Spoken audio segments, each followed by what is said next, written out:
पुण्य लाभतं. विठ्ठल विठ्ठल विठ्ठल. कळलं का तुम्हाला? हो, इकडे लक्ष द्या.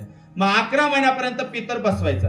मग तुम्ही म्हणा महाराज एखाद्या वेळेस नाही बसला तर पितर तसा भेटलाच नाही, तर टेन्शन घेऊ नका. ज्याच्या नावानं पितर बसायचंय, तुम्हाला सात्विक पितर मिळालाच नाही तर त्याचा फोटो समोर ठेवायचा, पाट तयार करायचा, ताट तयार करायचा, ताटावर ठेवायचा आणि पाणी वाढून त्याच्या नावानं ते पत्रवाडी पूर्ण पुंजून घ्यायची. मग ती पत्रवाडी एखाद्या गाईला खाऊ घालायची. तुम्ही म्हणा जी गायला खाऊ घालतो आमना करता गाय नाही, दुसऱ्याच्या घरी गाय. जी गायला खाऊ घातलं त्या लोक म्हणतील करणी कवटाय कर दिली. मग तो तुमच्या घरातली जी शेती असेल, जमीन, शेतात जायचं, 1.25 फूट खड्डा खोदायचा, त्याच्यात पुरून द्यायचं. बाकी म्हणते रामनगर जमिनी राहण्यात नाही, वातीधार असते तिथं पाण्यात टाकून द्यायचं. बरं वातीधार नाही, नदी नाही, नाला नाही, रस्त्यावर ठेवून द्यायचं. कुत्र्यानं जरी खाल्लं तरी पुण्य लाभतं. विठ्ठल विठ्ठल. मग 11 महिन्याचा 11 पितर होतात बर का. 11 महिन्याचा 11 पितर होतात, ज्याला आपलं वर्ष श्राद्धही म्हणतात, वर्ष वायानवी म्हणतात किंवा मोठा पितर बी म्हणतात. मग 11वा पितर ज्या दिवशी बसतो त्या दिवशी आपण मोठा पितर त्याला म्हणतो. मग त्याला वस्त्रदान देतो, काहीतरी सुवर्णदान देतो की नाही. मग ऐका, 11 पितर बसल्यानंतर मग वर्ष श्राद्धचं कीर्तन का करायचं? 11 महिन्यामध्ये केव्हा तरी पितर बसवताना काहीतरी अडी अडचण येतात, सुतक पडतं, नाही बसवला गेला, मग ते पुण्य अपूर्ण राहिलेलं असतं. म्हणून ते पुण्य भरण्यासाठी वर्ष श्राद्धेचं कीर्तन ठेवायचं. कसं ठेवायचं? लावणी मृदुंग श्रुती टाळ घोष, लावणी मृदुंग श्रुती टाळ घोष, लावणी मृदुंग श्रुती टाळ घोष, लावणी मृदुंग श्रुती टाळ घोष, लावणी मृदुंग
श्राद्धेच्या दिवशी सुद्धा कीर्तन ठेवायचं का? जर पितर एखाद्या वेळेस आडी अडचणमुळे बसला नाही तर त्या जीवाला मोक्ष मिळण्यासाठी लावणी मृदुंग श्रुती टाळ घोष सेवू ब्रह्मरस आवडीने. चला मग हे वर्ष श्राद्धचं कीर्तन. मग ऐका, 11 महिने झाल्यानंतर प्रत्येक जीवासमोर 3 दरवाजे येतात बर का. असं म्हणायचं नाही की जो जीव गेला त्याला डायरेक्ट मोक्ष. नाही नाही नाही नाही. अपघाती मृत्यू झाला किंवा आत्महत्या केली तर त्याला 12 वर्षपर्यंत देव जवळ घेत नाही. तो माडकरी का रायना मग. खोटी गोष्ट नाही बरं का बाबा. 12 वर्षपर्यंत त्याला देव जवळ घेत नाही. 12 वर्षपर्यंत त्याला फिरावं लागतं. म्हणून ज्यांच्या घरामध्ये अपघाती मृत्यू किंवा आत्महत्येचे घटना झालेल्या असतील तर त्या भाऊबंदकीमध्ये घरामध्ये पितृदोष म्हणजे एखादी संतान न होणं किंवा मुलांचं लग्न न होणं किंवा घरामध्ये कटकटी होणं, म्हणून अशा कुटुंबातल्या लोकांनी वर्षातून एकदा श्रीमद भागवत कथा त्यांच्या नावाने ठेवायची. कळलं तुम्हाला? श्रीमद भागवत कथा. मग ऐका, प्रत्येक जीवासमोर 3 दरवाजे येतात. कोणते कोणते दरवाजे? स्वर्ग दरवाजा, वैकुंठ दरवाजा आणि नरक दरवाजा. स्वर्ग दरवाजा कोणासाठी उघडतो? ज्याच्या घरामध्ये कुटुंबामध्ये सर्व सात्विक जीवन जगणारे असतात. सात्विक म्हणजे गळ्यात माळ घातली आणि कपाळाला गंध लावला म्हणजे सात्विक नाही. एक सांगतो, ते सात्विक जीवन आहे. सात्विक म्हणजे सत्य चालणं, सत्य बोलणं. कुठं कुठं असं असतं, बेवड्या माय बापले वागिरानात पण माडकरी गरमाई काळा ना तुम्हाला गाव नाही ततान सांग रानू तुम्हाला गावना बठ्ठ्या हुआ चांगल्यात अजिबात वाटा पाडेल नाही तथानी गोष्ट आहे बाई. इकडे लक्ष द्या. त्याच्यासाठी स्वर्ग दरवाजा उघडतो, वैकुंठ दरवाजा कोणासाठी उघडतो? जो जीवनभर मरेपर्यंत श्वासोश्वास मध्ये भगवान परमात्माचं चिंतन करतो आणि गळ्यामध्ये पवित्र तुळशीची माळ, गोपीचंदन टिळा, एकादशी व्रत, रामनवमी व्रत, गोकुळ अष्टमी, वामन जयंती आणि तीर्थयात्रा म्हणजे पायी तीर्थयात्रा करतो, त्याला वैकुंठ दरवाजा उघडतो. आणि नरक दरवाजा कोणाला उघडतो? ऐका चांगलं, ज्यांनी भावना खाद बहीण बाशीले दिलं नाही, काय म्हणतो ऐका, ज्यांनी भावना खाद म्हणजे भावना बाण खुरपी खुरपी 2 चाचे वाढायली जात, बावले चांगला हिस्सा दिदानी अर्धी येल जास्त गप काढली ती. बहीण बाशीले कधी आखाची दिवाळी ओळखी नाही, माय बापले कधी चांगलं बोलला नाही, साडूले बोलायली नाही, पार्ट्या दिल्या, आकड सासूले वानवया बांधिला मुंग डायना बर का, बावनी फी भरीनी सालाले शिकाडू नका असं माझं म्हणणं नाही, पहिले ऐका बर का. अशा लोकांसाठी नरक दरवाजा उघड. आता नरक काय हे तुम्ही न समजून घ्या. विठाल विठाल विठाल. म्हणून आजचं कीर्तन हे तुमच्यासाठी नाही, हे माझ्यासाठी नाही. आजचे कीर्तन जे जगले जगासाठी, येतात जगासाठी आणि राहतात जगासाठी. म्हणजे कोणासाठी कीर्तन हे 3 वर्ग पाडूया. पहिल्या वर्गाला आणावं लागतं, दुसऱ्या वर्गाला यावं लागतं आणि तिसरा वर्ग स्वइच्छेनं येतो, स्वइच्छेनं जातो. मग कोणत्या वर्गासाठी आजचा अभंग आहे? पहिल्या वर्गाला आणावं लागतं त्या वर्गासाठी आजचा अभंग नाही ना आजचं कीर्तन नाही. आणावं लागतं तो वर्ग म्हणजे देवाचा. मला सांगा, तुमच्याकडे एवढं भगवान परमात्म्याचं मंदिर बांधलं, पांडुरंग परमात्म्याचं, त्या पांडुरंग परमात्म्याची मूर्ती तुम्ही आणली का आली? 2-3 लोक बोला का? 2-3 लोक येणार कामातला, बाकीना फक्त खाईल येऊन सप्तान पंगत देखील येऊ, बस तेवढं आहे का? चला इकडे लक्ष द्या. म्हणजे देवाला आणावं लागतं. म्हणून आजचं कीर्तन देवासाठी नाही. दुसऱ्या वर्गाला यावं लागतं त्या वर्गामध्ये तुम्ही आपण बसतो, मीही बसतो.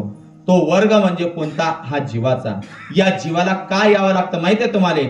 केले कर्म झाले त्याची भोगाले, केले कर्म झाले त्याची भोगाले,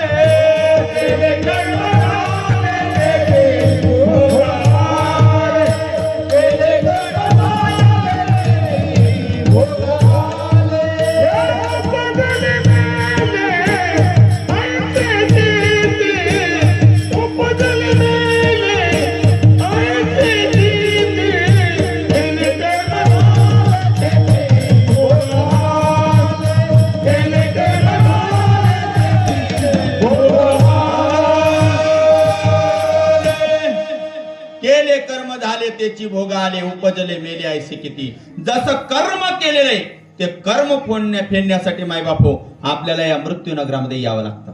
तुम्ही जसं मागच्या जन्मात कर्म केलेले ना ते कर्म फेडण्यासाठी. तुम्ही म्हणा महाराज असं बघा, एखादा माणूस म्हणतो ना, महाराज आमच्या गावात तो माणूस आहे ना बठ्ठासल्या मुंड्यामुळंच, तरी तो जटे हात लावसाठी सोनं निघस असं म्हणताना आपण त्याचं मागच्या जन्माचं कर्म चांगलं. आपण म्हणतो महाराज आमच्या गावातला माणूस इतका सात्विक आहे, इतका सत्य चालतो, पण त्या बिचारावर कोणीच चांगलं बोलत नाही, मागच्या जन्मातला कर्म. म्हणून पुढचा जन्म चांगला मिळावा म्हणून चांगलं कर्म करा. जसं तुम्ही करणार तसा पुढचा जन्म मिळणार. तुम्ही महाराज खरं का? तुम्ही शेतकरी माणसं, शेतकरी माणसासाठी मी एक दृष्टांत देतो, ऐका. आपल्या भावाभावांची भांडणं केव्हा होतात? बापरे, अटे कोणलेच भाऊ नाही बरं, भावा लढाई एखाद्या होती. एक तर वाटापाळा टाइमले नाही तर पैरान टाइमले, बरोबर. दोघं भाऊ भांडण कसे करतात? एक म्हणतो यांना बाण खुरपून टाकला आणि एक म्हणतो यांना बाण काढून टाकला. आता चांगलं लक्ष द्यावर का माय बापू. जर बाणाला धक्का राहिला नाही तर भांडण होणार आहे का? होणार आहे का? मग तसं बाण खुरपणं हे कर्म समजा आणि भांडण आलं भोगावं लागलं. विठाल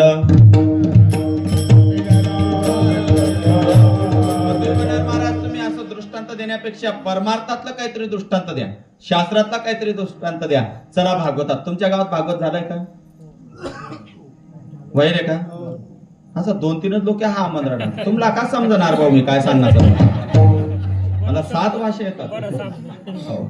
फक्त इंग्रजी येत नाही असं म्हणू नका. मी 12वी सायन्स झालेला पोरगा आहे, पण इंग्रजी हाई आमनी सवत माय सुद्धा नाही. काय म्हणणं तुम्ही? इंग्रजी येत नाही असं नाही, पण व्यासपीठावर मी बोलणार आहे. बाकी कीर्तनकार बोलू द्या. माझे सर्व सकल म्हणजे महाराष्ट्रात 51 संत आहेत. किती? 51 संत. अजून भिल्या देव उखल्या देव याला ओरिजिनल 51 संत आहेत, पण 51 संतांनी एकही शब्द इंग्रजीचा दिला नाही, म्हणून मी बोलत नाही. मला येत नाही असं मला म्हणायचंय. चला इकडे लक्ष द्या, मुद्दाकडे लक्ष द्या. आपला मुद्दा कुठं होता? भागवत झालंय का? हा, मग मला सांगा भागवत कोणी कोणाला सांगितलं? हा, आमले काय इथलं बारीक बुरीक माहित राहत आणि तुमने माहित राहत नाही म्हणूनच आमच्या दुकानी चाला नाही. सांगा, मी 9 वर्षापूर्वी माझं शेवटचं कीर्तन झालं होतं शिवजयंतीचं. सांगा कोणता अभंग लिहिला होता? सांगू का? 9 वर्षनी आठवण. धन्य जिजाऊच्या कुशी वीर जन्मले छत्रपती विठ्ठल विठ्ठल विठ्ठल. सांगा तुमच्या आठवण ते सांगत सप्ताह करा. बडाजणीची नावे दिनतात माझी सुचाडी दिलं. पण असू द्या. दाने दाने पे लिखा है, दाने दाने पे लिखा है, माझ्या नशिबात नसत म्हणून दाने दाने पे लिखा है. आमनाकडे कंट्रोल वाले का नाव चिकना चिकना घर तांदूळ जाऊ देस तुमना गाव नाही, आमना गाव चांगलं नाही. आता मुद्दा लक्षात द्या. भागवतात चला. श्रीमद भागवत कथा व्यासांनी गणपतीला सांगितली, गणपतीकडून लिहिली. पुढे सुखदेवांनी राजा परीक्षितीला सांगितली. आता त्या भागवतामध्ये वर्णन आहे जड भरत राजाचं, बर का, भरताचं. आता आपल्याला कशावर बोलायचं? जसं कर्म केलं तसं भोगावं लागतं, तसा जन्म मिळतो. याच्यावरून उदाहरण आहे. या भरताने एवढं वैभव कमवलं, एवढं वैभव कमवलं, पण शेवटी ध्यानात आलं संगे नाही ये रे लंगोटी. संगतीला काही येणार नाही. तुम्ही किती कमवा, किती, एवढं नका सांगा. तुम्हाला तुमच्या उदाहरणासमोर सांगतो मी. टाटाने किती कमवलं होतं तुम्ही याद नाही? रतन कत्री माहित का? आणि टाटा माहित नाही? रतन टाटा किती कमवलं होतं? रतन टाटाने एवढं कमवलं. देशातला पहिला दानशूर. काय म्हणायचं तुम्हाला? देशातला पहिला दानशूर. मला सांगा, एवढं वैभव एवढं सोनं असल्यावर सुद्धा सोन आणि डोली वहिनी का नाही? वहिनी. मग आपण टपरीना उदारा बुडावतस आपले हुई का? ऐकत ध्यान माई. चांगला चांगला माणसे नाही ना उदारा बुडावतस, आणि जो नाही ना उदारा बुडावस त्यांना पोऱ्या पहिले व्यासनी दिनवस. विठाल विठाल विठाल. अरे कोण नाही होईल ना बोलता आनंद विरा नव्हे बिचारा. सकाळी बडा पैसा लागतील. मुद्दाकडे लक्ष द्या. आपला मुद्दाकडे द्या. ध्यानात आलं की संगती काय येणार नाही. मला मुद्दा पटवून द्यायचा म्हणून थोडा विनोद करू. काही डोकं लगेच इकडे लक्ष येतं माय बापूचं. वैभवचा त्याग केला. पर्णकुटिया बांधली गंगा तीरे आणि त्या ठिकाणी मायबाप राहू लागला. कशासाठी गेले? भरत भजनासाठी. ऐका बर का. पण एके दिवशी त्यांना हरणाचं पिलू भेटलं. आता भागवतामध्ये 3 प्रकारचे उदाहरण आलेले आहेत. रस्त्याने जाताना भेटलं, झोपडीत आलं, नाहीतर आंघोळ करता करताना हातात आलं. पण भरताला हरणाचं पिलू भेटलं. भेटल्यानंतर मायबाप ते आता लहानसं पिलू त्यानं आपल्या झोपडीत ठेवलं. त्याला चारा आणला, त्याला पाणी दिलं. आता त्याला जरा माया लावली, प्रेम केलं, म्हणून ते हरणाचे पिलू तिथून जात नव्हतं. ते असं टुनून टुनून उड्या मारायचं. भरत आला होता भजनासाठी, पण आता भोजनाकडे लक्ष झालं त्याचं. हरणाला चारा आणायचा, पाणी आणायचा. आणि एके दिवशी हरणाची भाऊबंदकी आली. भाऊबंदकी म्हणजे कळप, बर का. भाऊबंदकी आली. त्या कळप मध्ये ते हरण निघून गेलं, बर का. भाऊबंद समजतो ना तुम्हाला? भाऊबंद कोणले म्हणतात? भाऊबंद म्हणजे तामाना बन वागतीन पण मुळात नाही चूक. भाऊबंद भाऊ भाऊसले करू येवा जावाना बन त्या ओरिजिनल भाऊबंद. माणसेनी घरे तोडतस, बाया घरे तोडतीस. तुम्हाला गावात माणसेचं काही लेणं देणं नाही. बघा तुमच्याकडे लग्नाच्या वेळेस थापा मारताना भाऊबंदकीच्या घरात थापा बहिणी सोन मारताना. मग आता ऐका चांगलं लक्ष द्या. जे थापा मारताना जी स्त्रीला थाप मारायला मिळते दरवाजाला ती सर्वात भाग्यवान स्त्री असते. तिची मायची पुण्य असते, वडिलांची पुण्य असते, सासू सासऱ्यांची पुण्य असते, तिची पुण्य असते. असं त्रिवेणी पुण्य ज्यावेळेस एकत्र येते त्या स्त्रीला पूर्वजरांच्या पूजा करायला म्हणजे थापा मारायला मिळतं. पण भाग्यवान स्त्री असते. पण एखादी स्त्रीला जर कोणी सांगितलं ना, ज्याच्या घरात लग्न असतं, ती माय सांगत धर बेन, आई तांब्या धरली तू थापा मारलीस, ती बाई काय म्हणत बठ्ठा गरजा तू, पण ती नक्कीनी पायरी चढवली तू आठ ठेव, नाही बी लागेल लेवणी तरी चाली. काय म्हणणे तुमनं आता कोण तसं करेल नाही ना, अगं बाया त्या देखायला लागतात कोण म्हणा नाही. खरं सांगा सगळी माय रागायचे शास्त्र सांगतो, भाऊबंदकीतले घर कधी तोडू नये. ऐका, भाऊबंदकीतले घर कधी तोडू नये आणि भाऊबंदकीत कधी तट आणू नये. विठ्ठल विठ्ठल विठ्ठल. आणि ज्यांनी भाऊबंदकीमध्ये तट आणलेले आहेत, काही भाऊबंदकीमध्ये असे काही घरे असतात बाबा, त्याचे मरणना टाइमले आणि लगीनना टाइमले ताकद येत लढाया खेळाने आणि असा गोड राहत. हो बर का. मग ते जे असे असतात ना, त्यांच्या घराकडे लक्ष द्या तुम्ही बर का. कधीच त्यांना शांततेची झोप नाहीये. बघा तुम्ही चांगलं लक्ष द्या, कधीच शांततेची झोप नाही. कधी ऍसिडिटी, कधी झिरमान होत नाही, रात झोपतात नाही. हाई काने हाई काने का तळ पाडलेला आहे म्हणून आपल्याला जर सुखाची झोप पाहिजे असेल ना, तर दुश्मनाकडे सुद्धा चांगल्या नजरेनं पाहायचं, तेव्हा सुखाची झोप लागते. इकडे लक्ष द्या आपल्या मुद्द्याकडे. त्या हरणाचं पिलू निघून गेलं. आता भरत त्या हरणाशी लढा लागलेला होता, स्नेह जमला होता. म्हणून भरत माझं हरण माझं हरण. हरण गेलं कुठं? वाघानं खाल्लं तर नसेल, उपाशी असेल, ताणलेलं असेल. हरण करता करता भरत मेला. आणि काय झालं?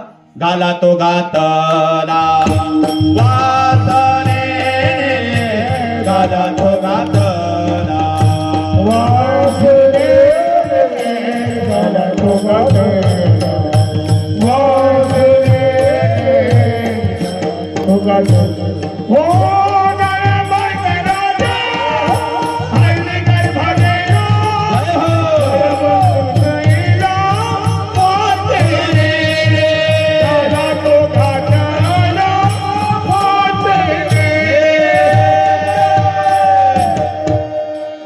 घरचंय का काका? भागवतातलं उदाहरण सांगतोय तुम्हाला.